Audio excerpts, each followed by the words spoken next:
Hello everyone, আসসালামু আলাইকুম। Welcome to my another blog. দিনটি ছিল মানডে এবং ব্যাংক হলিডে। তো ব্যাংক হলিডে কারণে বাসা থেকে আর্লি বের হতে হয়েছে, আদারওয়াইজ বাস পাওয়া যেত না। তারপরেও 30 মিনিটস ওয়েট করতে হয়েছে, অবশেষে বাস পেয়ে গেলাম। তো বাসে উঠে বসলাম, বাট বাস পেতে অনেক লেট হয়ে গিয়েছিল।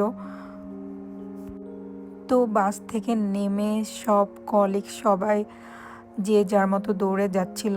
আমার অনেক হাসি পাচ্ছিল বিষয়টা দেখে। আমাদের হাতে আর 1 মিনিট ছিল, সবাই দৌড়াচ্ছিল। তো এরপর কাজ শেষ করে আবার বাসায় ফেরার পালা, আবার সবার দৌড়াদৌড়ি হচ্ছিল যত তাড়াতাড়ি বাস পাওয়া যায়, কারণ ব্যাংক হলিডের দিন র্যান্ডমলি বাস পাওয়া যায়। সারাদিন কাজ করে সবাই টায়ার্ড, তো বাসায় জলদি যেয়ে রেস্ট করবে। বাট সেই দিনটি আমার জন্য ছিল ভয়ঙ্কর একটি দিন। আমার হাজবেন্ডও তখন সে তার কাজে ছিল, সে আমাকে ভিডিও সেন্ড করলো, দেখো এটা কি হলো। আমাদের বাসার ওখানে আগুন লেগেছে। আমি দেখে তো শকড। আমি ভিডিও পুরো দেখিনি, আমি জাস্ট দৌড়ে বাসার কাছে যাচ্ছিলাম, যে দেখি রাস্তা ক্লোজ, ফায়ার সার্ভিস, পুলিশ। এই অবস্থায় আমার হাজবেন্ড আমার কাছে ছিল না, কেউ ছিল না আমার আশেপাশে। আমি নিজেকে কিভাবে কন্ট্রোল করে রেখেছি শুধু আমি জানি, আর আল্লাহর কাছে প্রে করছিলাম আমাদের ফ্ল্যাটটা যেন বেঁচে যায়। এই হলো সেই আগুন। শুকর আলহামদুলিল্লাহ আমার ফ্ল্যাটে কিছুই হয়নি। এরপর আমার হাজব্যান্ড কাজ থেকে ফিরে আসলেন এবং দেখলেন সকল রাস্তা বন্ধ। তারপর আমার বাসা থেকে একটু দূরে পার্কিং করেছিলেন। এরপর কাউন্সিল থেকে কেউ একজন কল করে বললেন, তোমরা কোথায়, আমাদের সঙ্গে মিট করো। তারা বললেন, আজ রাত তোমরা এখানে স্টে করতে পারবে না, তোমাদের কোনো ফ্রেন্ড বা ফ্যামিলি মেম্বার আছে?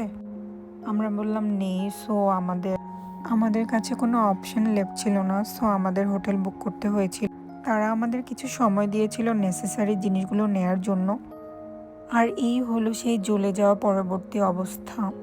শুকর আলহামদুলিল্লাহ কোনো মানুষের ক্ষতি হয়নি। এরপর আমি আমার হাজব্যান্ড হোটেল খোঁজার উদ্দেশ্যে রওনা হলাম।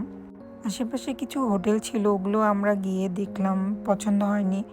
এরপর আমার হাজব্যান্ড অনলাইনেই বুকিং করে দিল একদিনের জন্য, কারণ আমরা জানি না নেক্সট ডে কী হবে আমাদের সঙ্গে।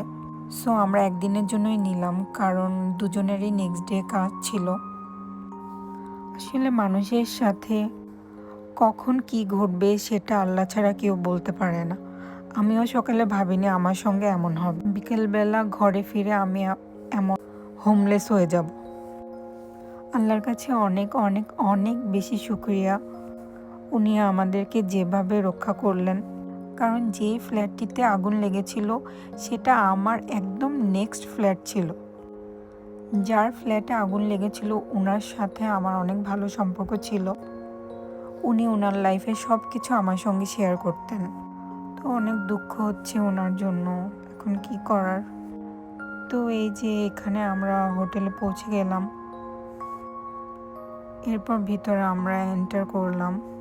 অনেক শর্ট টাইমে এটা আমরা সিলেকশন করেছিলাম, কারণ নেক্সট ডে আমার কাজও ছিল, আমাকে অন টাইম পৌঁছাতেও হবে কাজে। তো দিন শেষে আল্লাহর কাছে অনেক অনেক শুকরিয়া। আল্লাহ হাফেজ।